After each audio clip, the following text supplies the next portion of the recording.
Let's look at making an actual assignment. So before I click on New Assignment, I want you to notice that I have already made some groups, like I have categories for assignments already.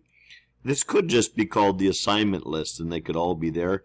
You may want to break it out into types of assignments. You could give different percentages there. But let's focus on the assignment itself. And do notice I have 3 categories, because when I go New Assignment, a couple things here. Let me just get us a little more space here. Now, let's call this the Math Art Project. And in here, you could type in the instructions, right? You put your instructions. You could also add in a video or something. Let's add in a video. I'm going to add in the source there. And there it is. I popped in that video. Maybe let's center it out. So think of that as your instruction area. Let's say this is worth 20 points. Now this is where you would pick the kind of assignment it is. Is it a pre-assessment, a post? Those are those earlier groups. I might say, you know what, I needed one more group, and I could make it here if I want to. I just call this projects. And so I'm making a 4th category called projects. You can pick how many points and the type of thing here. Text entry means that if you selected that, the student would just get an area to type in a response, so they would physically type in a response and hit submit. If you do this, they will have to upload a link for you.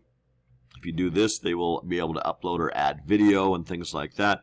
And if you do this one, basically they will attach a file and submit it that way. And so let's say this is the way we want it done. And there are some other options. In this area, you can choose who to assign it to. Right now, it's assigned to everyone. If you wanted to assign it to someone else, you could close this out. And then in this list, even though I don't have a list of students because this is an empty course, you could assign it to particular students, particular sections of students, particular groups.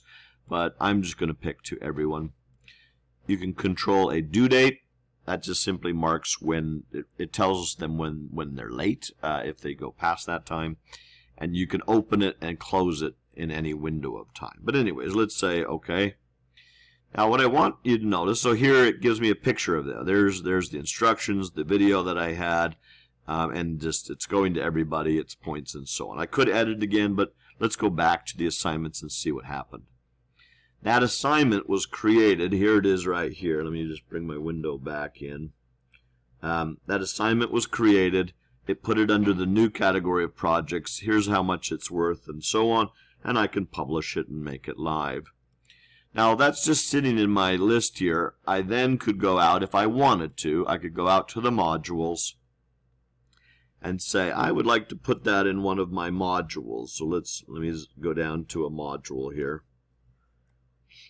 And let's put it in the very first one. Let's say this was where I wanted it. I can open up that module and say, let's add the assignment. Now there are other things you can add, pages and files, but we add an assignment. There it is, the Math Art Project, and we added it to the module. So I can put it where I want to put it and so on, and it's tucked inside of that module. So we made it, we gave it its value, and then we put it within a module so it's nicely organized for students.